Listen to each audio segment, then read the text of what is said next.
धाकड़ खबर बेखौफसमा बेबाक अंदाज। धाकड़ खबर के न्यूज रूम से मैं आपके साथ हूं अकरम रईस खान। धर्मांतरण और लव जिहाद का आरोप लगाकर पहले मुस्लिम नौजवानों को जेल में ठूस दिया गया। कहा गया कि वो हिंदू लड़कियों को पहले लव जिहाद के चक्कर में फंसा लेते हैं, फिर उनका धर्म परिवर्तन करा देते हैं। कानपुर में एसआईटी बना दी गई, एक नंगा नाच किया गया। तमाम चैनलों पर इसी मुद्दे पर एक बहस कराई गई। कानून तक बना दिए गए लव जिहाद रोकने के लिए। और उसके बाद खबरें आने लगी कि उत्तर प्रदेश ने कानून बनाया तो क्या हुआ, हम पीछे नहीं रहने वाले हैं। हरियाणा वाला भी बोला, गुजरात वाला भी बोला और उन तमाम लोगों ने कानून बना दिया। हालांकि हाईकोर्ट में जाके वो कानून फंस गए हैं, पेंडिंग में मामला पड़ा हुआ है, विचाराधीन है अदालत के सामने। लेकिन अब सीधे तौर पर मौलानाओं की एंट्री हो चुकी है। आप जानते ही हैं कई सारे मौलानाओं को उठा के जेल में डाल दिया गया। और अब इससे भी एक कदम आगे जाते हुए मुस्लिम आईएएस ऑफिसर यानी कि जो एलीट क्लास है मुसलमानों का, जो पढ़ा लिखा वर्ग है, उसको टारगेट करने की कोशिश की जा रही है। दावा किया जा रहा है कि ऐसे 3 वीडियो सामने आए जिसके चलते senior IAS officer Mohammed Iftikharuddin के पीछे एसआईटी को लगा दिया गया, यानी कि वो जांच कर रही है।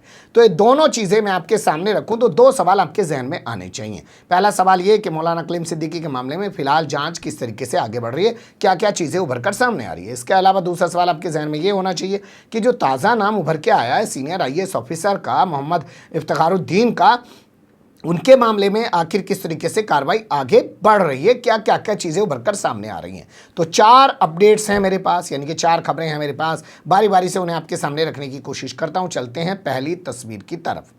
देखिए, खबर आई है कानपुर से सामने। जो एसआईटी शासन के जरिए बनाई गई थी, जीएल मीना के नेतृत्व में, वो एसआईटी जांच करने के लिए कानपुर पहुंच गई है। कानपुर पहुंचने के बाद वो एसआईटी सबसे पहले उस घर का निरीक्षण करेगी बारीकी से जहां पर बैठकर आईएएस ऑफिसर मोहम्मद इफ्तिखारुद्दीन ने वो बयान दिया था। यह तमाम मौलानाओं के साथ या मुस्लिम कम्युनिटी के जो लोग हैं उनके साथ वो बैठकर बातें कर रहे थे। हालांकि वो तमाम वीडियो ये बता रहे हैं कि वो अपने धर्म के बारे में बता रहे हैं।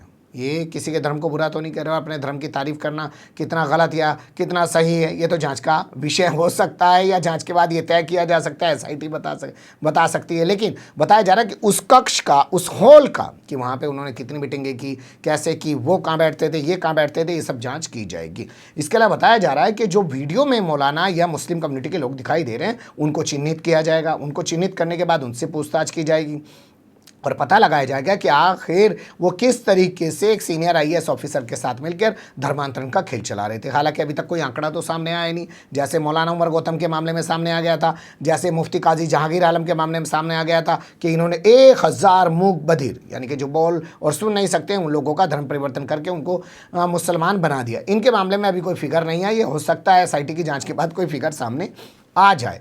तो उनको चिन्हित किया जा रहा है, उनके बारे में पता लगाया जा रहा है वो कौन है और उनसे पूछताछ की जाएगी। इसके अलावा शहर में घूम घूम कर पता लगाया जाएगा कि आखिर किस तरीके की गतिविधियों में और लिप्त थे, क्योंकि ये कहा जा रहा है कि उन्होंने बाकायदा एक साहित्य यानी कि कुछ किताबें छपवा रखी थी जिन्हें वो जो है कानपुर की बस्तियों में बंटवाया करते थे। उसमें लिखा हुआ था शुद्ध भक्ति, किताब का शीर्षक था शुद्ध भक्ति नाम का वो साहित्य बंटवाया करते थे और उसके जरिए वो लोगों को धर्म परिवर्तन के प्रति प्रेरित किया करते थे। ये दावा किया गया है कि कानपुर की कई बस्ती में उन्होंने इस तरीके का अपना पूरा एक प्रोपेगेंडा चला रखा था।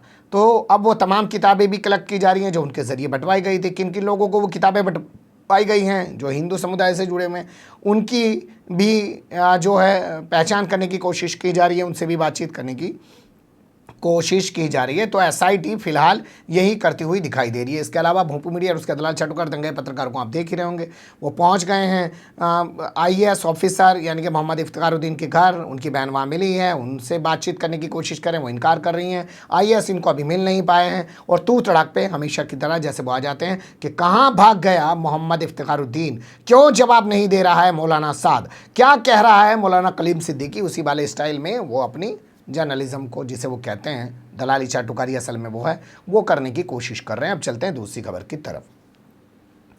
यूपी एटीएस के बाद अब ईडी की एंट्री होने जा रही है मौलाना कलीम सिद्दीकी के मामले में। आप जानते हैं ईडी यानी कि एनफोर्समेंट डायरेक्टरेट, यानी कि हिंदी में बात करें तो परिवर्तन निदेशालय, जो आय से अधिक संपत्ति होती है या आपके पास अवैध रूप से जो पैसा आता है या मनी लॉन्ड्रिंग के जरिए जो आपने पैसा इकट्ठा किया है या हवाला के जरिए जो आपने पैसा मंगाया है या ऐसा पैसा जो आपने सरकार की नज़र से छुपा के मंगाया है और वो करोड़ों में है, उसकी जांच के लिए ईडी बना हुआ है। तो ईडी की अब एंट्री हो गई है। कहा जा रहा है कि ईडी मौलाना कलीम सिद्दीकी, उनके साथ ही इदरीस कुरैशी, उनके साथ ही मोहम्मद सलीम, उनके साथ ही मोहम्मद आतिफ पहले गैर मुस्लिम हुआ करते थे, उनका नाम है कुणाल अशोक चौधरी, इनसे पूछताछ कर सकती है।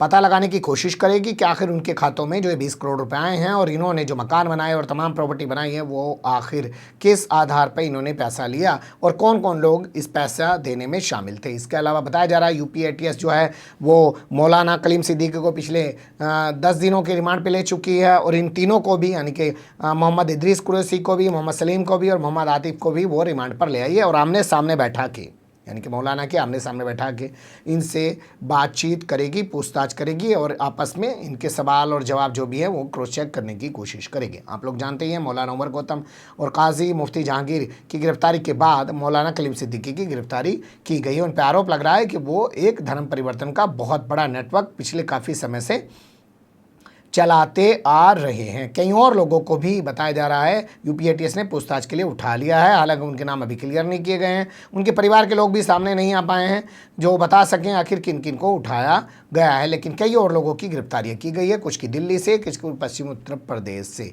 लगता है सिलसिला रुकने का नाम नहीं लेगा, क्योंकि आपने देखा होगा मोहम्मद इदरीस कुरैशी और मोहम्मद सलीम और मोहम्मद आतिफ को 21 तारीख को मौलाना के साथ और 22 तारीख को इनको कुछ लोगों को बाद में उठाया गया था और उनकी गिरफ्तारी दिखाई गई 27-28 तारीख को। 5 दिन तक उनको अवैध रूप से कस्टडी में रखा गया था जब उनके परिवार के लोगों ने वीडियो वायरल करने शुरू कर दिए थे। अब ईडी क्या करेगी कुछ पता नहीं है, लेकिन खबर के अगले हिस्से में चलते हैं। मौलाना कलीम सिद्दीकी की रिहाई के लिए अलीगढ़ मुस्लिम यूनिवर्सिटी के जो छात्र हैं, जिसके पूर्व अध्यक्ष हैं छात्र एसोसिएशन के, जिनका नाम हमारे पास है सलमान इम्तियाज़, उन्होंने एक प्रोटेस्ट किया। आप तस्वीरों में देख सकते हैं। प्रोटेस्ट करने के बाद उन्होंने मौलाना को बेकसूर बताया और कहा कि हिंदू मुस्लिम दंगा कराने के लिए, भड़काने के लिए लोगों के तमाम साजिशें रची जा रही हैं ताकि जो लोग विकास नहीं कर पाए वो इस आधार पर फिर से सत्ता हासिल करके अपना शासन आगे बढ़ा सकें। राष्ट्रपति के नाम एक ज्ञापन सौंपा गया है एक प्रशासनिक अधिकारी को, आप तस्वीरों में देख सकते हैं, और ये ज्ञापन जो है उनके हवाले कर दिया गया है एक प्रोटेस्ट करने के बाद। अब चलते हैं खबर के चौथे हिस्से की तरफ। खबर के चौथे हिस्से में बात कर लेते हैं। एक शख्स को यूपी एटीएस ने हिरासत में लिया है जिसका नाम है सौरव गुप्ता। 12 साल पहले इसने इस्लाम धर्म कबूल कर लिया था और आरोप है कि इसको इस्लाम धर्म कबूल करवाया था मौलाना कलीम सिद्दीकी ने। इसके बाद इसने मुजफ्फरनगर की एक रहने वाली लड़की से शादी कर ली थी। वो लड़की सादमा बताई जाती है और वर्तमान समय में वो खालापार इलाका जो मुजफ्फरनगर का है वहाँ पे अपने 2 बच्चों के साथ रहती है। अभी 20-25 दिन पहले की खबर है कि जो हिंदू जागरण मंच है उसने सौरव गुप्ता की घर वापसी करा दी, यानी कि उसका सिर का मुंडन कराया, गंगा जल छिड़का और तमाम उसको नहाने वहाने के बाद उसका शुद्धिकरण करके उसकी घर वापसी करा दी। अब घर वापसी होने के बाद वो मेरठ के दोराला थाना क्षेत्र में स्थित जो लावड़ गाँव है वहाँ अपने घर पहुँचा।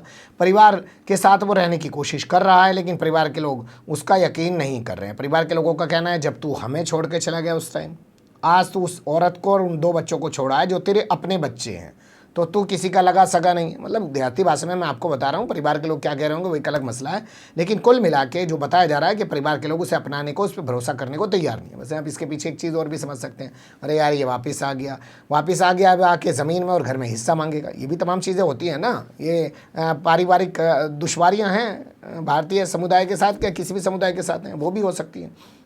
तो वो ऐसे ही गाँव में इधर उधर भटक रहा है, लेकिन खबर ये कि यूपी एटीएस ने उसको उठा लिया है, पूछ लिया है। मतलब उससे तो पूछताछ करेंगे, उससे काहे को उठाएंगे, क्योंकि वो धर्म परिवर्तन तो करवा नहीं रहा था, उसका तो खुद हुआ है। उन्हें घर वापसी अब कर ली है, खतौली में प्रोग्राम आयोजित करके उसकी धर्म वापसी कराई गई है। उससे पूछा जाएगा कि आखिर ये लोग कैसे फंसाते हैं, कैसे कैसे करते हैं, क्या क्या चीज़ें जो है प्रलोभन के तौर पे दिखाते हैं, पैसा मिलेगा, नौकरी मिलेगी, छोकरी मिलेगी, क्या क्या जो भी कहते हैं XYZ, वो पता उससे लगाया जाएगा। इसके अलावा कहा जा रहा है कि एक सुनील जैन नाम का एक शख्स है, उसकी भी घर वापसी हुई है और उसको भी जो है यूपी एटीएस ने कस्टडी में ले लिया। इसके अलावा एक शख्स और भी बताया जा रहा है, उसका नाम हमारे पास नहीं है। 3 लोगों को हिरासत में लिया है जो कि धर्मांतरण का शिकार हुए थे, लेकिन सौरव गुप्ता को अभी भी सुकून नहीं मिल रहा है, ये अमर उजाला ने रिपोर्ट में छापा है। बने रहेगा धाकड़ खबर के साथ। फिलहाल कमेंट्स के रूप में आप लोग अपनी राय दे सकते हैं, खबर को लाइक कर सकते हैं, चैनल को सब्सक्राइब कर सकते हैं और ज़्यादा से ज़्यादा हमारी खबरों को शेयर कर सकते हैं। फिर ऐसे ही किसी सुलगते हुए या उलझते मुद्दे लेकर मैं आपके सामने हूँगा हाजिर। फिलहाल अभी मुझे दें इजाज़त।